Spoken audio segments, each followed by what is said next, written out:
Kalau sedang ada ujian, lawannya. Tadi saya sudah bilang di poin pertama, pasti akan berpasangan. Ada nikmat, ada ujian. Nah, kalau ujian, solusi terbaiknya adalah sabar. Nggak ada yang lain. Kalau Bapak Ibu cari cara yang lain, tidak akan ketemu. Karena memang yang mengajarkan kepada kita solusi ini dan yang menciptakan permasalahan itu adalah Allah Subhanahu wa taala. Maka Allah sudah ajarkan kita panduannya, yaitu sabar. Dan sudah kita jelaskan di pertemuan kita yang terakhir, itu tentang definisi sabar. Seperti apa sebenarnya sabar itu? Supaya kita faham, dan ini solusi terbaik. Jadi kalau ibu misalnya dan bapak sekalian bangun tidur pagi hari, tiba-tiba kita sudah flu, demam, berarti ujian sedang ada. Solusi terbaik langsung fahami, 5 huruf itu sabar. Ya, bagaimana sabar? Terima keputusan Allah itu. Itu sabar. Terima keputusan Allah. Oh, Allah lagi uji saya. Gitu. Jadi jangan menggerutu, jangan menyalahkan siapapun. Itu namanya sabar. Terima, oh Allah lagi uji saya. Sebagaimana dulu Allah kasih saya nikmat, sekarang Allah kasih ujian. Terima. Karena kalau ibu dan bapak protes apa yang sedang terjadi, kok saya bisa flu, kok saya bisa demam, kok begini dan begitu, seakan-akan kita tidak terima keputusan Allah. Gitu kan? Maka kita terima keputusan Allah Subhanahu wa taala itu dengan lapang dada dan meyakini dan menenangkan hati kita, ya, tentunya dengan memahami keutamaan sabar.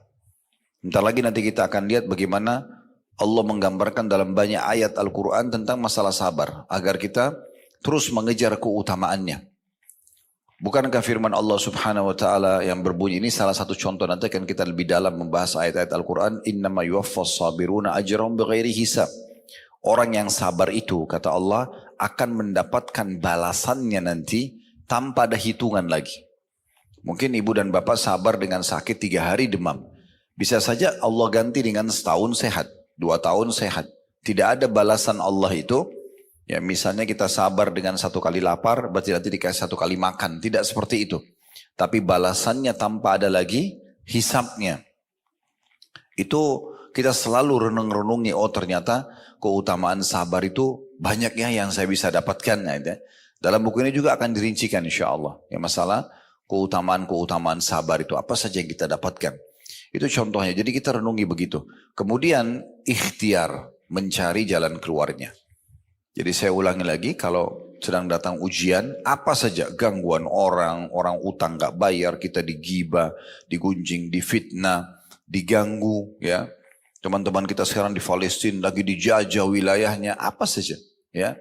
Baik dari orang terdekat kita, kadang-kadang ada gangguan datang, ujian datang di pasangan hidup kita. Dari pasangan hidup, kadang-kadang dari ya, ipar, kadang-kadang dari mertua, kadang-kadang dari anak sendiri. Ya. Ada orang yang dibuat stres dengan anaknya sendiri, misalnya ujian dari Allah SWT. Gimana caranya? Sabar. Terima dulu, Allah sedang menguji saya dengan ini, tapi ikuti dengan poin setelahnya.